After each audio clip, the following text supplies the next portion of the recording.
When a cop mocked a girl's mom in public, then she walked in.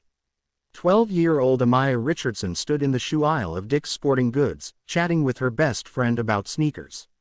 Casually, she mentioned, "My mom's not picking me up until she's done at Fort Bragg. She's in Special Forces, so sometimes her schedule's crazy." Her friend's eyes widened. "Wait, your mom's in the Army?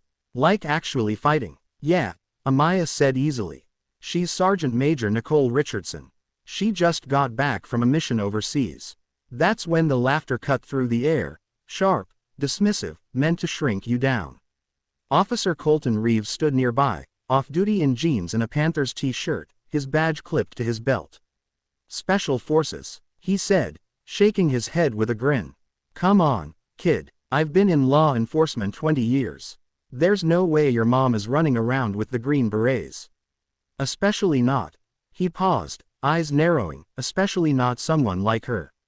The words stung. Amaya's face flushed as shoppers turned to stare. A mother with a toddler lingered nearby, eavesdropping. Teenagers whispered behind their hands. Reeves chuckled again. "Look, I get it. Kids like to make up stories. My boy used to say his dad was Spider-Man. Same kind of thing. Cute, but not real."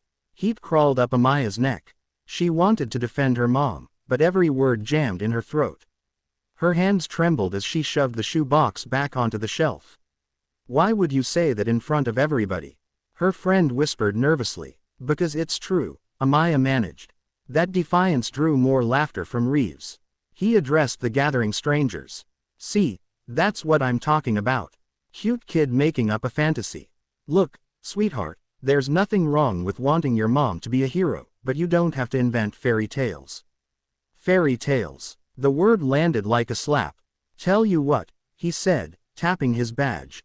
"If your mom's really Special Forces, maybe she should come by the station sometime. We could use a laugh." Amaya's chest tightened. She thought of her mom's calloused hands, the rows of medals displayed in their living room, the way she moved through airports with a presence that made strangers step aside.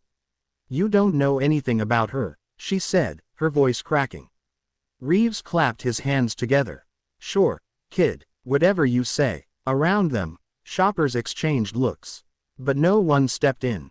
The silence magnified Amaya's humiliation. What Amaya didn't know was that Nicole Richardson was already walking through the mall's sliding glass doors in full uniform. Reeves leaned against the display, enjoying himself. "You know, people don't realize what kind of training it takes to make it into Special Forces.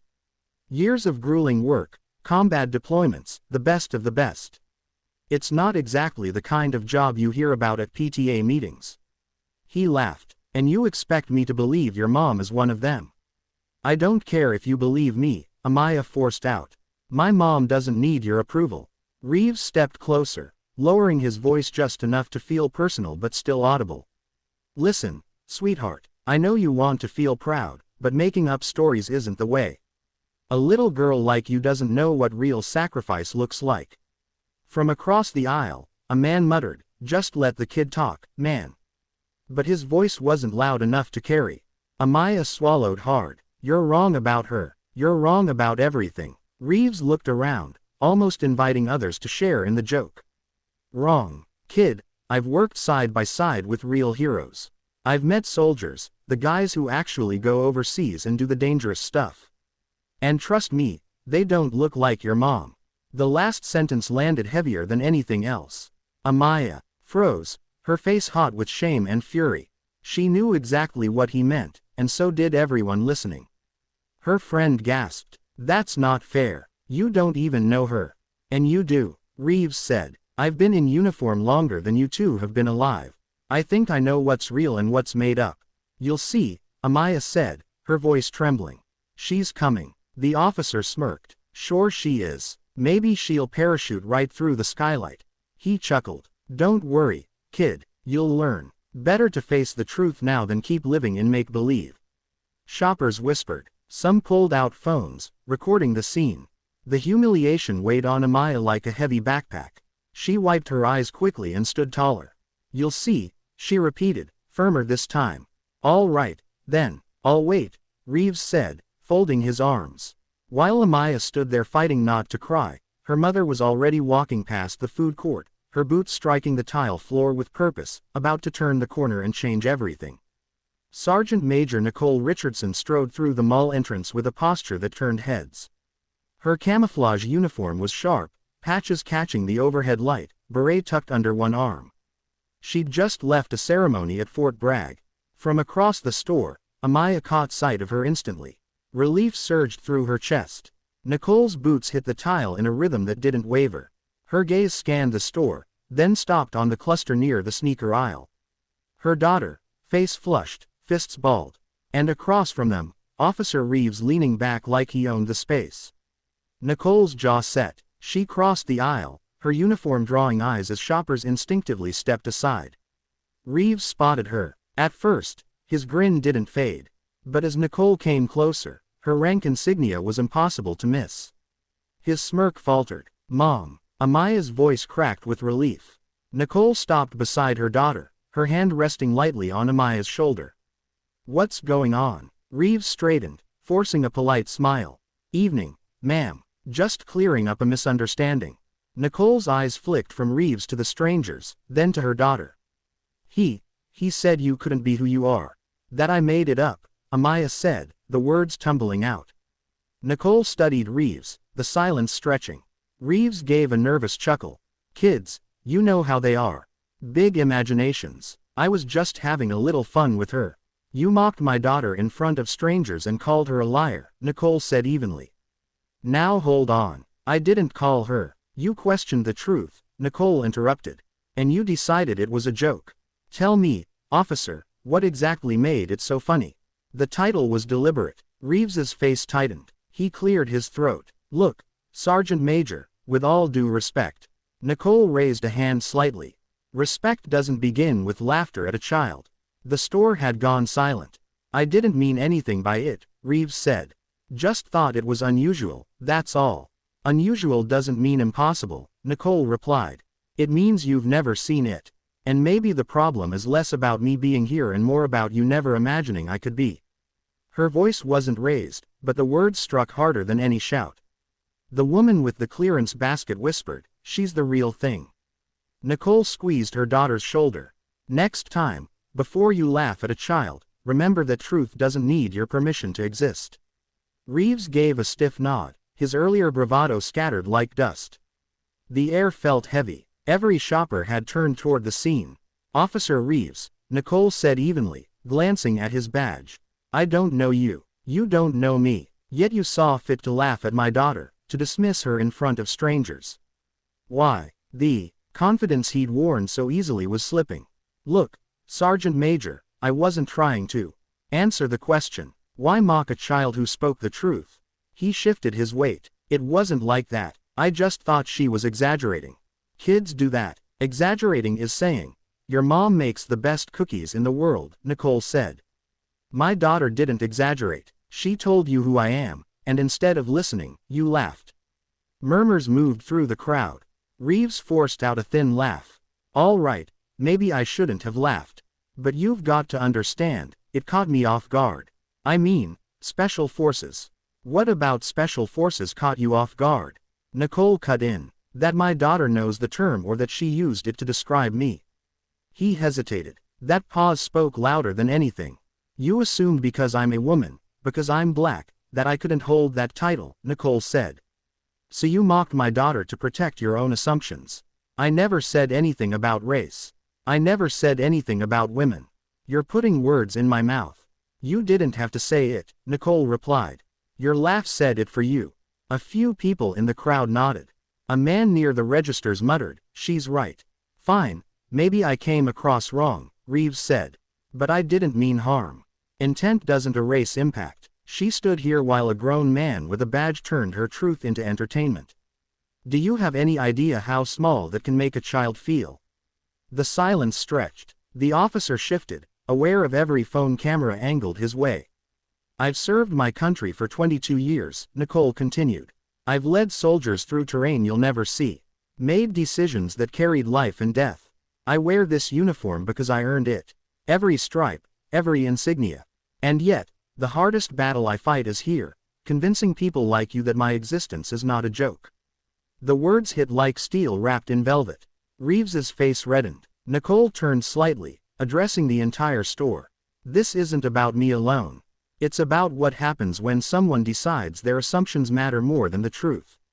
My daughter shouldn't have to defend my career to strangers. She shouldn't have to stand here in tears because a man couldn't imagine her words being real. A quiet clap broke the silence. The woman with the clearance basket started it, then stopped, embarrassed, but the gesture had left its mark. All right, point taken, Reeves said quietly. Nicole studied him one last time. Next time, remember that respect costs you nothing, but its absence costs others everything. The crowd wasn't dispersing. People from other aisles drifted closer. You think this is done, Nicole said softly. But it isn't. Not until you understand what you did here. Reeves forced out a weak laugh. Look, Sergeant Major, I said I was wrong. What else do you want? An apology. Fine. I'm sorry if I embarrassed your kid. The apology was hollow. A few people murmured disapproval. No, because that wasn't an apology, Nicole said. That was you trying to save face. An apology is not about you. It's about the person you harmed. My daughter stood here while you laughed at her. If you want to apologize, you look at her, not at me. Reeves glanced at Amaya, who stared back, eyes wet but unflinching. Finally, he muttered, sorry, kid. Try again, Nicole said. This time, the murmur from the crowd was louder. Reeves's face flushed red. He cleared his throat. Amaya, I'm sorry. I shouldn't have laughed at you. I shouldn't have said what I said. You told the truth, and I didn't believe you. That was wrong. Amaya's chest swelled. She held his gaze, then looked up at her mom. Nicole gave the slightest nod.